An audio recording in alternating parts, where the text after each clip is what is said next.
بسم اللہ الرحمن الرحیم۔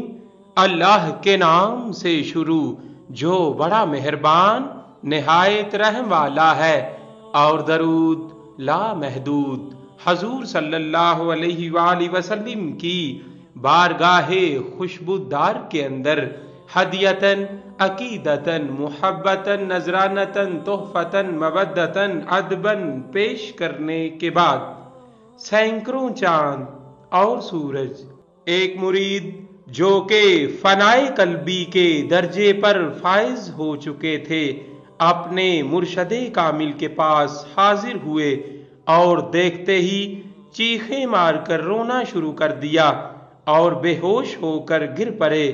کچھ دیر بعد جب انہیں ہوش آیا تو وہاں موجود حضرات نے ان سے دریافت کیا کہ آپ پاگل پن کی حرکات اور چیخو پکار کر کے بے ہوش کیوں ہو گئے تھے؟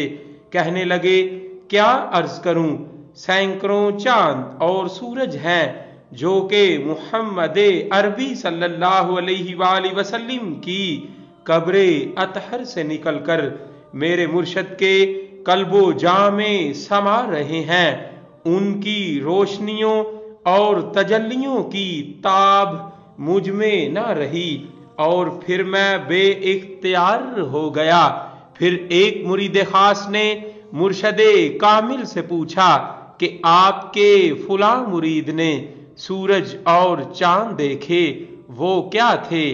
اتنی تعداد میں سورج اور چاند کہاں سے آ گئے؟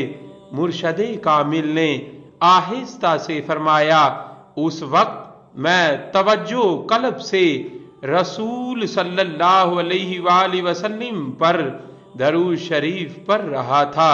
چونکہ یہ مرید اپنے دل کے آئینہ کی ذکر قلبی اور ذکر خفی سے صفائی کر چکا ہے، لہذا میرے دل کا عکس اس کے دل کے آئینے میں چمک اٹھا اور وہ بے اختیار ہو گیا، اور یہ سب برکات درود شریف کی ہیں۔ واضح ہو گیا کہ درود شریف کی تجلیات سورج و چاند کی شکل میں انہیں نظر آئیں، حالانکہ چاند تو کچھ بھی نہیں، حقیقت میں درود شریف تو ان سے بھی بڑھ کر ہے۔ اسی لیے یہ فضل الہی ہے کہ خود اللہ تعالی درود بھیجتا ہے۔